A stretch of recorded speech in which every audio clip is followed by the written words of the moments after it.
有请主持人赵传。谢谢现场的热情的观众朋友们，欢迎电视机前的观众朋友走进天津卫视大型情感节目《爱情保卫战》。在这里要感谢途牛旅游网对于本节目的大力支持。要旅游找途牛。节目播出期间，打开途牛 APP 摇一摇，摇出100元红包。在这里要感谢拉芳柔顺洗发露对于本节目的特别赞助，同时也要感谢他们对我们节目的大力支持。电视机前的观众朋友，现在拿起手机，扫描屏幕下方的2维码。下载万事达手机客户端，进入天津卫视直播聊天室，边看边聊。直播过后，也可以通过天津 IPTV 网络电视或万事达手机客户端继续观看本期的节目内容。今天我们请到的是来自华谊嘉信的副总裁曲伟曲老师，欢迎曲老师。音乐才子黄渤伦老师，爱情导师涂磊涂老师。来了解一下今天第一位嘉宾的基本情况。我跟我女朋友已经恋爱9年了，有了宝宝了，然后她一直想跟我结婚，但是我自己一直在这边想，能不能等我事业有点上进的时候，然后我再考虑结婚。为了这个事情经常吵架，有一天我们吵得很凶，她一气之下，就带着小孩已经回广西了。这段时间我一个人在家里的时候，我总是想着他们，我希望他们能回来。我答应你跟你结婚了，你能回来吗，亲爱的？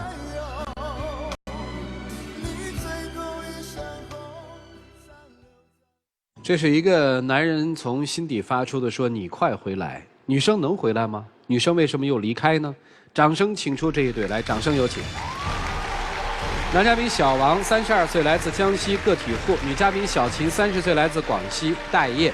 有请两位，有请。欢迎两位哈。小片当中说还没有结婚，但是已经有宝宝了。哎，是的。宝宝多大？宝宝1岁03个月。男宝女宝？女宝宝。谁在带？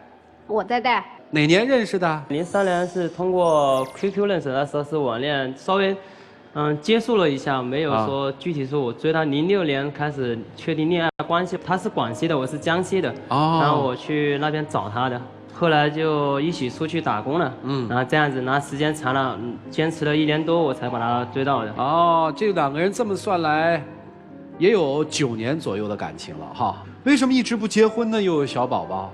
09年的时候我们谈过1次结婚，最主要关系可能是经济条件比较差吧，家里是农村的，没什么钱，然后又觉得自己还年轻，推后了一下子说我们能不能晚一点结婚。那这个结婚是女生提出来还是男生提出来的？09年的时候，我提出来的。你家人是个什么意见呢？那个时候我家里面说只要是你自己选择的，他们都同意。那就09年这事儿就错过了。后来呢？后来到了12年的时候，那时候我们手上经济稍微好一点，也赚了点钱，就准备想结婚了，就去跟他父母亲要户口本办结婚证的时候，他父母亲不同意，一直说你们都谈了这么久从06年现在谈到12年，现在才来说结婚。现在他们说要不然你要结婚可以，人家来我家做双门女婿。你家就你一个姑娘吗？我家2个姑娘，我是老大嘛。哦，当地的习俗都要上门是吧？是啊。上了吗？没有，因为我家也是老大嘛，我家3姐妹，我下面还有一个弟弟，还有一个妹妹。然后我们那边的风俗习惯就这样子，如果老大就不能说去人家做双门女婿怎么样子的。然后我自己也不想去，这个事儿就僵在这儿了。对，因为是自己选择的嘛，我还是选择认定他这个人还可以，父母再反对我也要跟着，就跟我父母那次闹得好僵了。那就等于户口本没拿到就没领成结婚证是吗？是啊。那这13年到现在又3年过去了，这3年还有人提结婚的事儿吗？到了14年的时候，突然之间怀孕了，意外怀孕了，我就说把小孩生下来吧，生下来之后我们再结婚嘛，因为那时候肚子有点大了，我说拍结婚照各方面嘛不好看了，我说把小孩生下来结婚也是一样的，毕竟我们也谈了这么多年了哈，就这样子，所以说我这次来主要目的也是来求婚的，因为可能中途就出现了一些小误会，可能就这样子。等等，我来问他姑娘，我问你，你怀孕的时候，当时你心里平静吗？我说的平静说，这个男人还不错哦，虽然我们俩现在没有领那个结婚证，因为这样或者那样的原因，但是他挺有责任心的，我愿意为他生个宝宝。你那会儿心里我那个时候的心里打算要这个孩子，就是因为他这个人对我还可以。哦，那为什么今天到这儿了呢？因为是我在怀孕期间发生的事情，然后使我导致成我也不想跟他结婚了，觉得他这个人每次对我的承诺都没兑现。哦，这个孕期发生了什么事情，让你连婚都不想结了？因为他是做服务行业的嘛，接触的女性比较多，异性太多了。在我怀孕期间回他家养胎，他说没什么时间，就好少回家看我。因为怀孕的人脾气就比较暴躁嘛，一个人在家又觉得比较孤单。当他回家看我的时候，整天就拿着个手机、微信跟女孩子聊天。哦，你怎么知道是女生呢？因为他聊得比较认真的那种，当我走在他后面的时候，他都不知道。跟人家发信息就说好烦躁，我想你了。当时我就好生气，而且每天电话一接电话接个几十个。他说只是为了工作啊。啊，因为我在那边是做经理啊，人家老板基本上不在那边，因为一个店有100多号人，都是我全权一个人在那边打理。事情的确是比较多，我在家里，我承认我是在家里经常接电话，可能一天下来可能接个10几个电话是最少是有的。至于发微信这个事情，我要解释一下，是这样子。我在家里可能包括店里的工作啊，是有很多事情，我回到家里也不安心。我说我跟我朋友聊一下我觉得我自己好烦，怎么样子，工作压力大啊，怎么样子，可能回到家里，可能这边老婆刚好怀孕了，可能心情不怎么好，跟她说了2句，她就冲我发脾气，怎么样子？然后我说我好想你的话是这样子的。他们说，哎，你现在不在公司啊，我们这边员工都很想你啊，怎么样？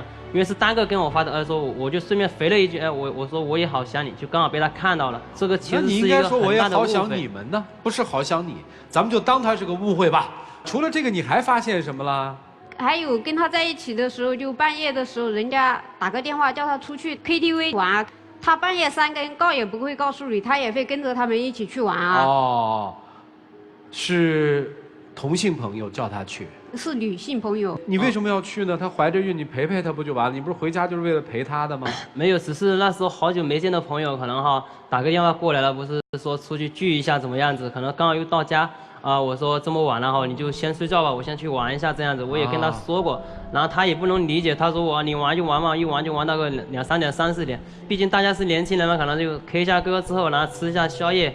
然后所以就搞得比较晚回来。哦，是经常呢，还是偶尔？只是偶尔。那你这个就小题大做了。对于一个孕妇来说，总有这种敏感性嘛。你回家本来就是陪女朋友的，又不是陪朋友的。换作是你的话，你跟别人聊天，你女朋友看见你发一个微信说我想你了，你是什么感觉啊？不要说是不是孕妇了，大概在这种亲密关系当中，一方跟其他的异性用这种我想你这样的语言，每个人都会生气。这个我们理解，但这个事儿想你的重点在于，一般我们会说想念大家是工作上的用法。对，我想你，这个不太像工作用法。对，他回家陪你陪了有多久啊？没多久，也就是3、4天吧。好嘛，就陪了3、4天，其中有一天晚上还去唱了歌，他还说偶尔，然后就陪了3、4天，你那些同事就能想你要发这个我想你。在你孕期的时候关心你吗？有时候会打电话，但是我有时候打电话给他的时候，他都是有时候不接啊，有时候就好吵啊，有女孩子在身边啊。那我这个是工作啊，旁边有很多女同事在，而且我公司里面也有很多同事你也认识啊，你们也知道是什么情况，是不是？女生是什么时候离开他的？他不是说要让你回吗？回哪儿啊？回他家。那你现在住哪儿呢？自己娘家。等于你带着孩子回娘家了。是啊。你什么时候带孩子回的娘家？我是5个多月，快6个月的时候吧。就是孩子到5、6个月的时候，你离开了他，等于是吧？是啊。为什么呢？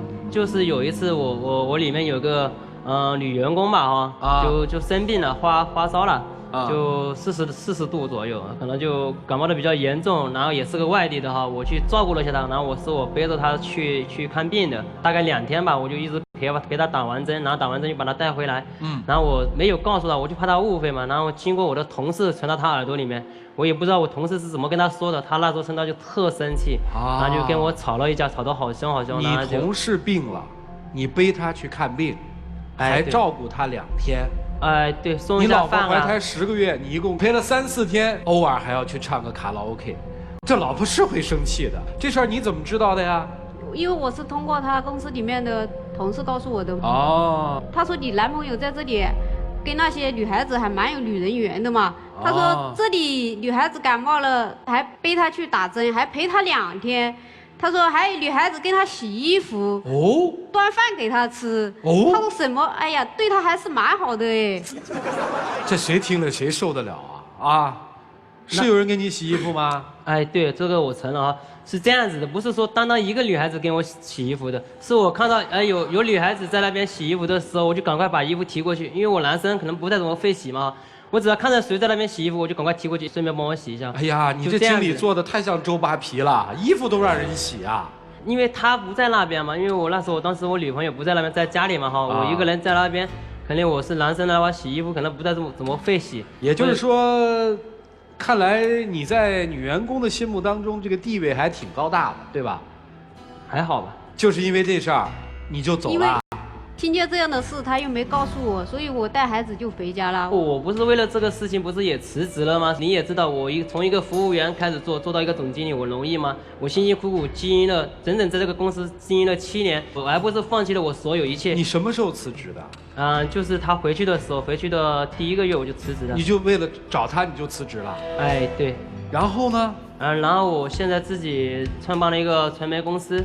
但是他创办的传媒公司不是也有好多模特之类的吗？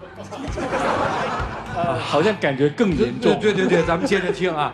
他跟那些员工有什么问题吗？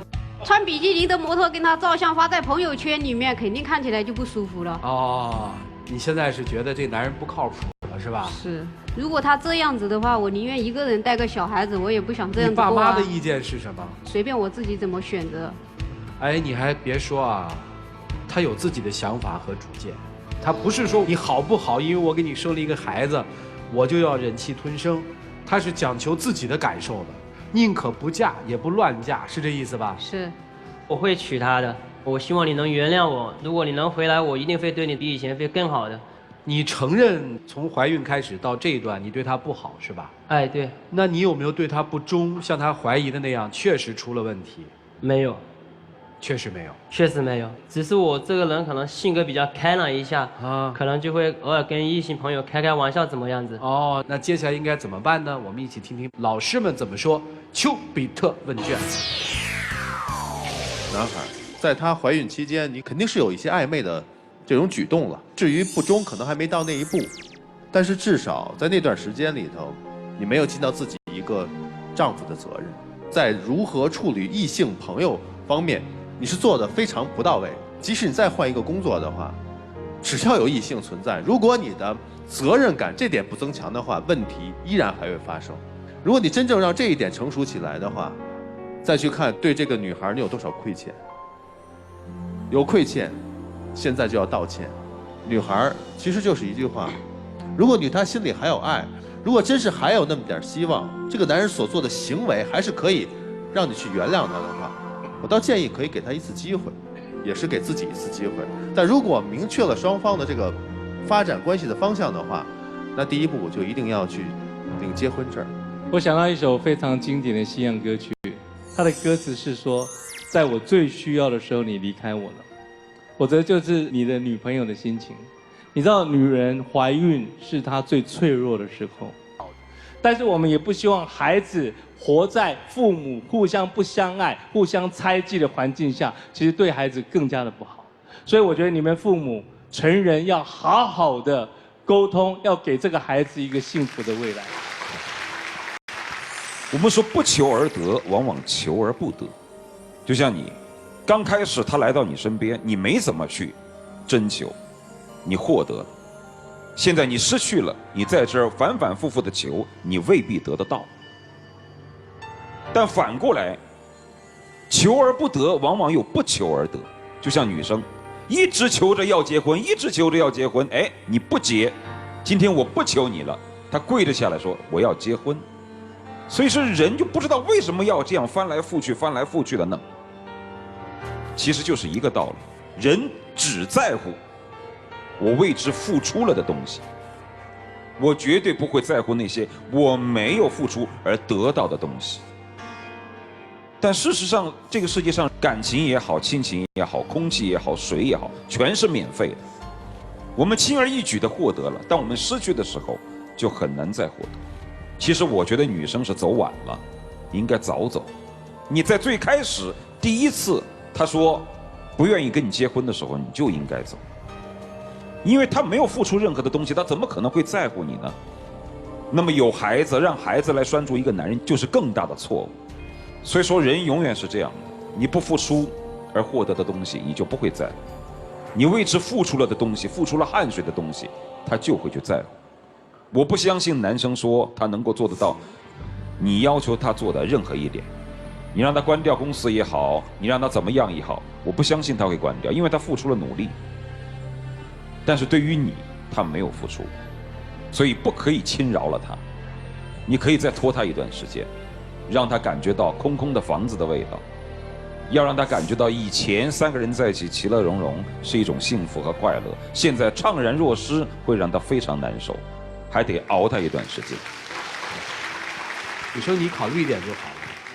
如果真的不相爱，也不能够给彼此承诺，你们就想怎么对女儿好，你们就怎么做，而不是一定要在一起。一会儿好好想一想，因为那是你们的生活嘛。接下来跟大家说一下，下载使用天天圈提出情感问题，就会得到导师们的在线解答，并且有机会在爱宝节目当中得到涂磊老师1对1的指导。使用微信摇电视参与互动，点击左上角的宝箱来抽取现金卡。时间留给你们，一起进入柔顺拉芳黄金60秒。亲爱的，我希望你能嫁给我。我一定以前的不好的毛病我一定会改的。你看我们辛辛苦苦经营了这么多年，是吧？我希望你能相信我，把以前的通通你不喜欢的、不想看到的，我通通会改掉的。相信我好不好？你看我今天把结婚戒指都已经带过来了，我希望你能嫁给我，好吧？亲爱的，希望你能嫁给我，请你再给我一次机会好吗？相信我，我一定会给你幸福，给你快乐的。请亮灯。来，麻烦您起来哈。2位请回来，请回，好好考虑考虑啊。我在这边等他可以吗？你确定你不回去啊？不回。好好考虑一下。来，请关门。既然你在这儿，我就问你几个问题吧。为什么是非他不可呢？因为我跟他经历了风风雨雨，经历了9年。因为这9年当中，我们也苦过，也累过，也开心过，也高兴过。他要不回来，你咋办啊？我会去广西找他。行，人家的人生交给人家自己决定吧。5、4、3、2、1。5、4、3、2、1，请开门。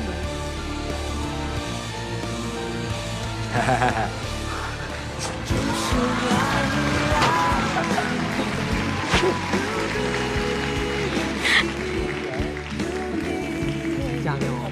来，过来。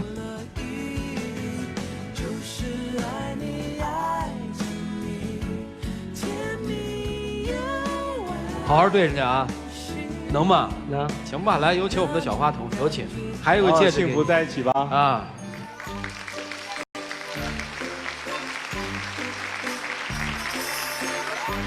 好，谢谢2位啊，请回。看看这着急的哟，就怕跑了。你要好好带他。他怎么会跑呢？起来，别着急。怕他跑是吧？对。哎，对。哎，对呀，你好好对他，他能跑吗？来，各位，我们一起来见证一下。亲爱的，嫁给我好吗？我一定会给你幸福的，相信我好吗？亲爱的，相信我好吗？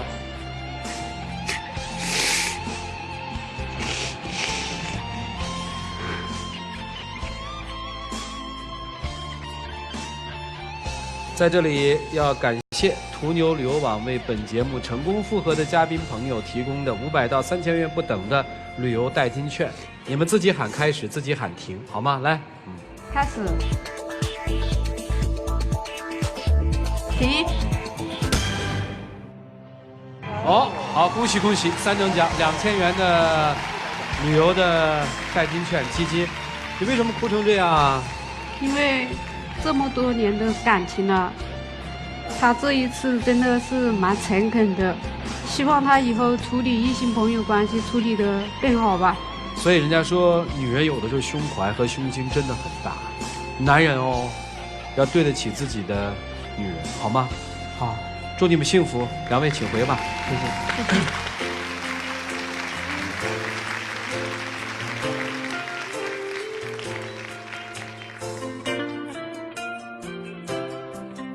接下来我们再来看下一对吧，他们的故事相对简单一些。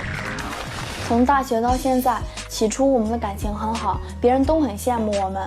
但是现在呢，我发现我们的感情变了。我放弃一切来到他的城市，但是他呢，却不能像以前一样关心我、照顾我，所以我感觉很没有安全感。在这段感情里，我感觉一直是我一个人在付出，我真的不知道该怎么走下去了。现在我们都有了各自的工作，他还像以前那样跟我吵跟我闹，我真的压力忒大。接下来让我们用掌声请出这一对，掌声有请。男嘉宾小杨24岁，来自河北酒店前台；女嘉宾小霞24岁，同样来自河北，是一名职员。有请两位，欢迎两位哈。大学同学是吧？是。同班。对。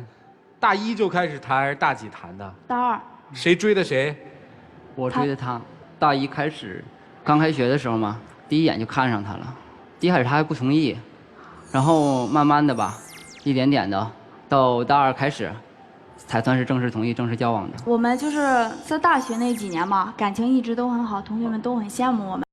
但是呢，后来不是毕业了嘛，他想去北京闯闯，我也很支持他，然后我就回老家工作，然后我们就开始异地恋。刚开始我们感情一直都挺好，他一天会打几通电话给我，然后后来我就发现我们的矛盾越来越多，你知道吗？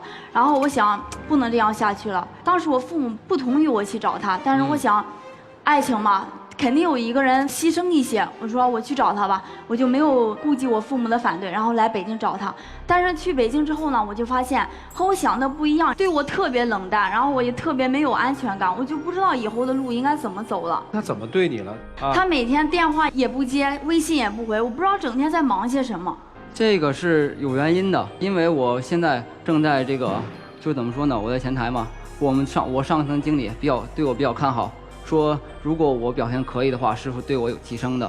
很多事情你交给我来做，可能像上学一样，我有那么多时间去陪着你，一个电话都舍不得接吗？可是我现在工作确实很忙很累，没办法那么多陪你啊。那我每次打电话你都不接。我跟你说过了，你7、8点打，我正在酒桌上吃饭呢，我这9点多喝完酒了，喝的都多了。10点以后打怎么你还不接？我睡着了，我9点多回去了。你睡着了，睡醒之后你就不晓得回一个吗？你不觉得你很烦吗？现在？我在担心你吗？这应该是在你去北京之前发生的事儿吧？去北京之后，以前等于你去北京之前，你们俩还都有打电话？都有打，但是有时候忙的时候嘛，就严重的时候，忙的时候他一天一通电话都没有，所以我想我离得他近点，可能我们联系的、沟通的还多一点，所以我就去找他了。哦，那你们现在不就在一个城市吗？啊，对。你有工作吗？有。那你们一周约会几次啊？1个月都见不了几次面，他老说忙，我也不知道整天在忙些什么。不是你不是他7点多钟就喝酒去了吗？你那工作有多忙啊？不是这样的，其实这个工作现在我来说我非常的累，因为有一些婚庆公司，我们想拉拢他。我跟你说，你说这些都是借口。你有心情给别人买早餐，给别人一起上下班。我给谁买早餐了？你说你给谁？你心里明白。哟，说说吧，买过吗？买过。谁呀？我一个高中的同学。男同学、女同学啊？女同学。现在跟你在一个单位？不是一个单位，就是单位离得比较近，还一起上下班。哦，对，有时候赶上就一起上下班。你咋知道的呢？从微信的聊天记录上看到的，他跟人家晚安啊、亲爱的呀说的那么亲，你叫过我几次亲爱的？我也没跟他说过，都是他跟我说的。你没跟他说吗？啊，我没跟他说，我就说。怎么没说？我就除了说个晚安以外，我也没叫他亲爱的过呀。你跟我说过几次晚安？就那个女生，老跟他说什么来到北京啊，咱们是缘分，北京这么大，遇到是缘分，要是以后能走下去就好了。人家从来没有明确表示过自己有女朋友。我俩就是普通朋友，就是普通朋友。你怎么不告诉他我是你女朋友？我没必要看见一个同学我就告诉他，哎，我有女朋友了，我就没意思。为什么每次你同学聚会你都不带我去？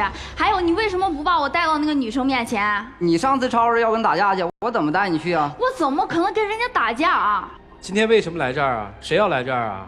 是我要来这儿的，来这儿干嘛？我就不知道我们问题到底出在哪。我们4年，你想想，经历了那么多，他在大学对我挺好。你想想以前的点点滴滴，我就觉得挺你们毕业舍得的不才1年吗？对啊，一共谈了4年嘛，在对啊大学3年。那你异地恋的这段时间有多长啊？将近1年吧。我来找他也就是2、3个月不到的。哦，你来找他到现在2、3个月。哦。那你在来之前是不是隐隐觉得好像2个人情感已经出问题？对，但是我觉得应该没有第三者。我觉得异地恋嘛，肯定有那种问题，你知道吗？我觉得肯定有。我说，既然有问题的话，咱们就要解决。这我明白了啊。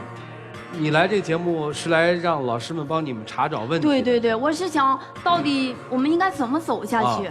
你来是因为我是真的觉得跟他在一起太累了，我这太烦了，我就不知道，我也不知道，我也迷茫了。女生跟他在一起现在什么感觉啊？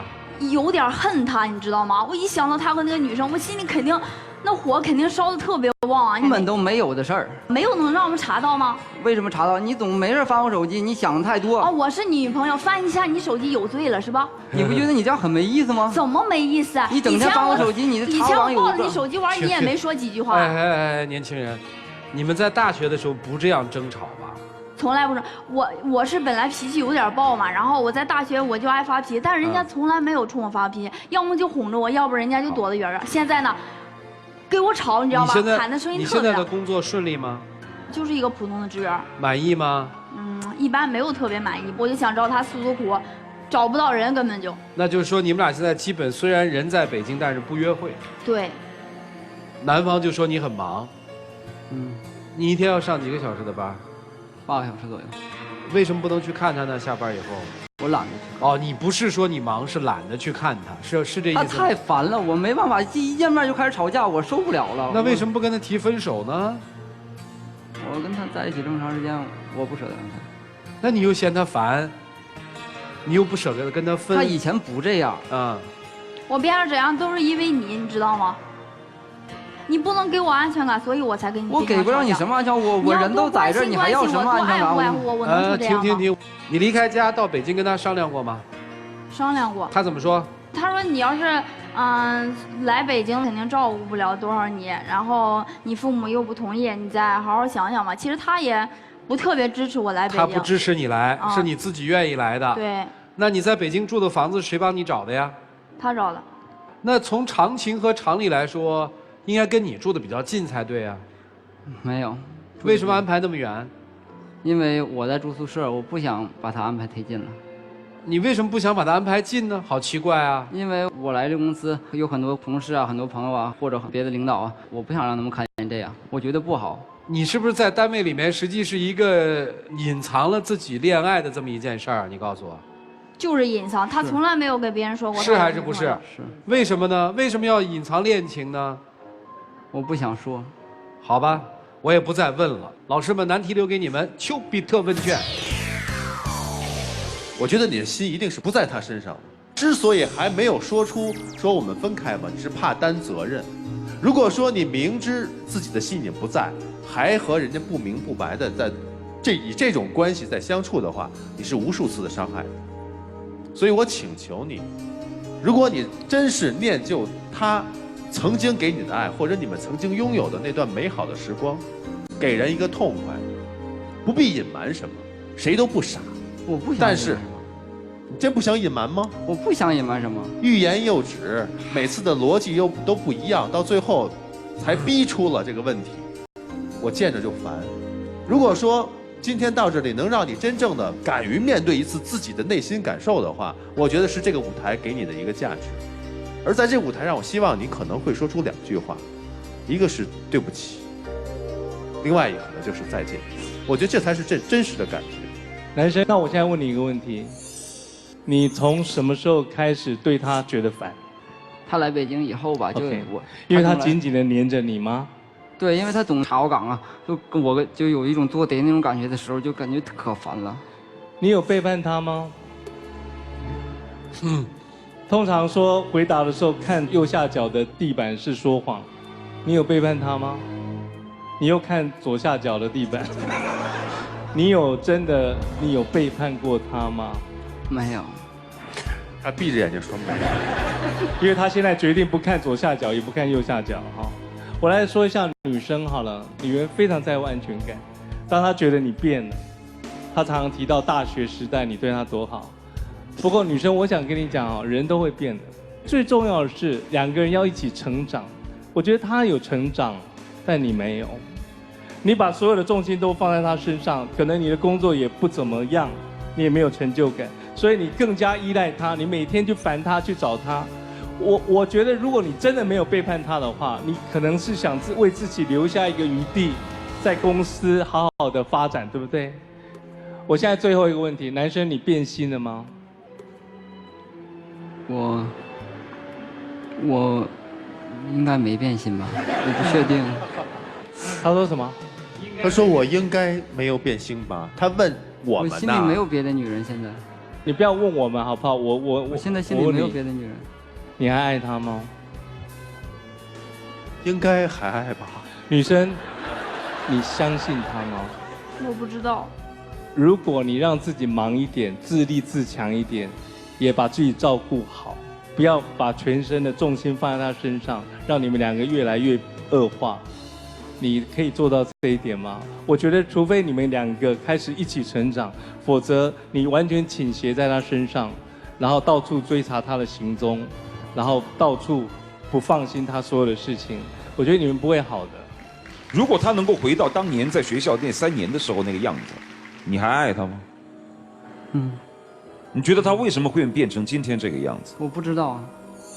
你不知道？他现在变得太多，我实在受不了。好，你现在自己默默回想一下，你想一想你们在一起的那3年，你觉得那是爱吗？我想是。你能回到以前那3年的那个样子吗？你回得了吗？我回不了。我不问你是否变了心，我也不问你是否越了轨，我只问你一点：他还是那个想要娶的那个他吗？不是这个样子，是他以前的样子。不是他这个样子，是以前那个样子，还是2个样子都不是？是他以前那个样子。真的？也就是说，他能赶回以前的样子，你还愿意爱他？你别撒谎了吧！你根本不是需要他变回原来的样子，而是你心里早就画出了另外一副样子。你是不是内心对于爱的标准，对于爱人的对象已经发生更改了？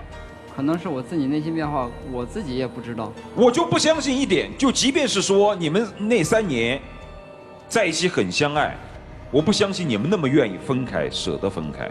分开了之后，他到北京来找你，一开始来的时候你也不可能烦他，你怎么会把他安排到离住那么远？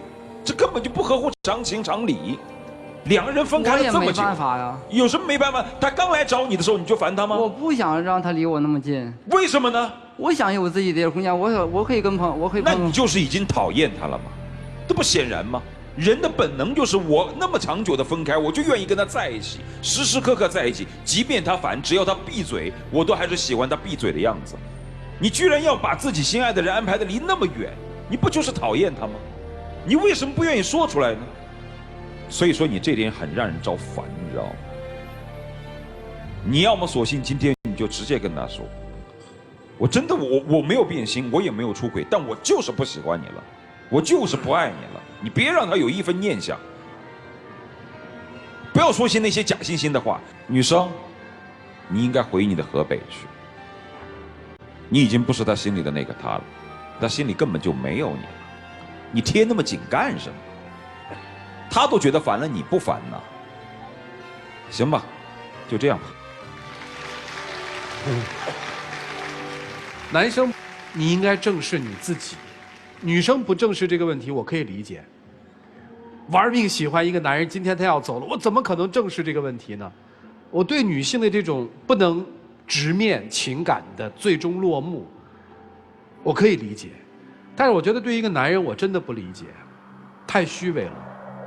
其实你已经很烦他了，我甚至在怀疑你是不是从大学毕业那一刻起已经想离开他，所以你才要去北京的。你告诉我吗？我请问你，你忍他多久了？你忍他的脾气多久了？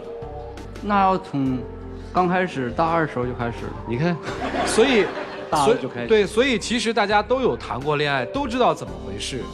在那个瞬间的时候，你是想通过我异地缓掉就缓掉，拖黄，这你必须要正视和面对自己啊，女生啊，有一点一定要坚守，爱情求不来，不要做一个在爱情当中卑微的人，不管是男人还是女人。不说你们了，年轻人自己的事儿自己担吧，剩下时间留给你们自己，希望你们能坦诚一点，行吗？一起进入柔顺拉芳黄金60秒。有些话我其实怎么说呢，也挺想跟你说的。我不是心里没有你，你应该知道。我就是希望咱俩能有一点点空间。我想我还爱你，我想是，我也请你相信我，我还是爱你的。哎呀，行。最后了，我想问你一下，你还喜欢我？你还喜欢我吗？我从始至终一直都很爱你。其实我哎，女生对不住啊，时间到啊。当然了，我也理解，这个世界上有一种人，即使分手也不能我说出来。有意思吗？你还爱他呀？你还爱他呀？女孩，我就跟你说一句话，我天，不要听他怎么说，看他怎么做的。他和他的同事都说我单身哦。其实我你还爱他，他现在没做声，他挺文静的，你过去牵着他手亲他一口，亲，去，见不得这种人。回吧，回吧。亲了也不代表什么。来，回去吧，回去吧，两位回去吧，别亲了，快回去吧。他跟他同事说他是单身的。你看这女孩现在还高兴呢，啊，哎，乐了还，你看还乐了，你看。哦，回，谢谢啊，谢谢两位，谢谢两位，请回。来，谢谢，请关门。可能我们现在真的不懂这些年轻人，可是年轻人也是人呐，你不能有违人类的基本情感。我爱你，我讨厌你，我见到你我就烦，但是我还是爱你。在他亲他那一眼回来的时候，我已经把这事彻底想明白了啊，愿闻其详。我的理解是，这个男生可以随意的操控这个女人所有的情感。对于他来说，也许有的时候是烦，有的时候跟他在一起是快乐，但更多的是一种快感。我让你在河北，你就在河北；我让你在北京，并且离我一段距离，你就离我一段距离；我让你哭你就哭，我让你笑你就笑。这是一种操纵的快感。在他这种年纪，可能是一种年少轻狂和一种所谓的自鸣得意。但是从一个女生的角度上来说，难道不是悲哀吗？我觉得最大的问题啊，还就在这女孩身上。这不刚才还哭呢，痛哭流涕，居然过来亲一下之后居然笑。嗨，咱们这样吧，不管出现什么结果啊，提醒你们，我们都坐住了。哎，你们都坐住了，都要坦然处之，对吧？这我不会坦然处之。他们俩出来，我还是走。嗯，我接受，我接受啊。对，我接受一切，我站在这个，我接受一切。不过我觉得现在这个场景，我只能用那个俗语来解释，就是皇帝不急急死太监。我相信，来这个舞台，如果他们是真的来倾听的，对他们有用，其他的都不重要。结果是什么又有什么呢？来，5、4、3、2、1，马上开始。5、4、3、2、1，请开门。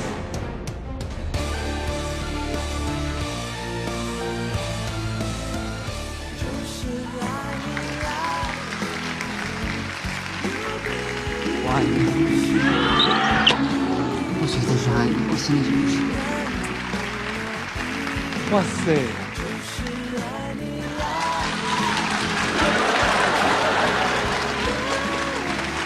对不起，涂老师，我想再给他一次机会，毕竟我们4年了嘛。哎，不是因为说老师们这么说了置气吧？不是。哦，那为什么那么烦他？今天在这个场合又能这样呢？你能告诉我吗？我刚才也在想，我想我还爱他。啊，好吧。我觉得我不应该放弃他，不应该放弃他。对，我应该这样吧，我给你一个小建议，你们如果真的要走下去，你愿不愿意让大家知道他是你的女友，然后带他去公司，也认识你的朋友，让他有安全感，然后女生不要再紧迫盯人，给他空间，你也要成长。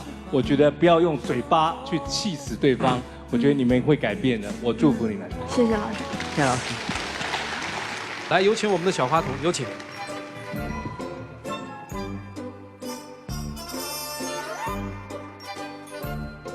谢谢你们俩，请回。来，各位，我们一起来见证属于他们的时刻吧。嫁给我吧，我会让你幸福的。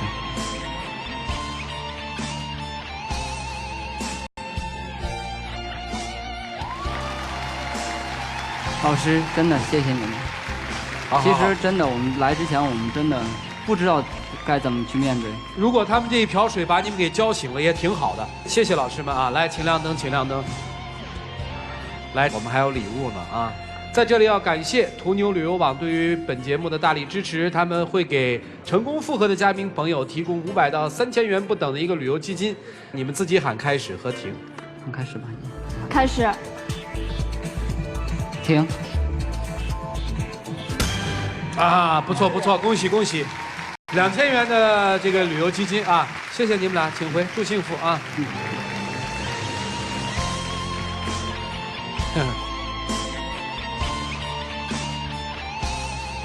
这个世界其实最奇妙的就是情感，看不懂，所以我们一直在说，这个舞台是一个分享智慧的舞台，分享的是大家对情感的看法。最后当然是大家比较喜欢的一个时段了啊！我们要请涂老师来回答问题了，一起进入老涂有话说。涂老师，甜甜圈的用户提问说，和老公结婚7年，刚认识时常查我手机，结婚后更是变本加厉，上班也跟踪，想和他离婚，但是他威胁我，我受不了了，该怎么办？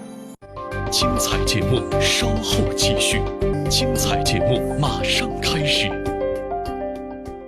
我还是要说一下刚才这一对啊，这个男生前后的表现截然不同，无论他是跟我置气，还是跟现场置气，他都不应该把自己的幸福和一个女人的感情开玩笑。我觉得既然到这儿来解决问题的话，每个人应该是以诚相待。如果你没有想清楚问题，你是万万不可做出所谓的亲密之举，又或者是做出任何的决断。所以我觉得这个男生无论是情绪冲昏了头脑，又或者是跟我置气，他的前后的表现都是完全不一样的。我认为这是一种轻率之举。至于刚才你说的这个问题，结婚7年跟踪7年，这是流氓之举。如果再要威胁你，那就是小人之举。跟一个流氓和小人生活了7年时间，你也忍得住？你不求助于法律，你求助于什么呢？感谢途牛旅游网对本节目的大力支持，要旅游找途牛。途牛旅游网提醒您，节目直播期间打开途牛 APP 摇一摇，摇出100元红包。本节目由拉芳柔顺洗发露特别赞助，在这里感谢拉芳柔顺洗发露对于本节目的大力支持，谢谢大家，下期节目再见。传递生活正能量，天津卫视。